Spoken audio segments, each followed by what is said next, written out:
Nxangu ya Vutsonga hi Prof Tinyiko Maluleke. Vutsonga i vumunhu nene byi tumbulukile Ntsongeni. Ntsonga yin'we leyo pfisa dzana. Ntsongeni wa Vutsonga ntso. Vutsonga xibyi i ku nyoxa. Ku nyoxa ka nyoxi. Nyoxi ya vulombe. Vulombe va tsongolelana.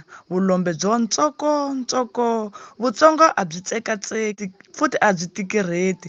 Vutsonga a va dlidlimbeti hikusa a byi tseteleki. Kavula a byi tshuteleki. Byona a byi ceceleti i naka ni ku lekaleka ni ku seketela. Manuku ni ku hlekelela Vutsonga a byi nyenyisiwi.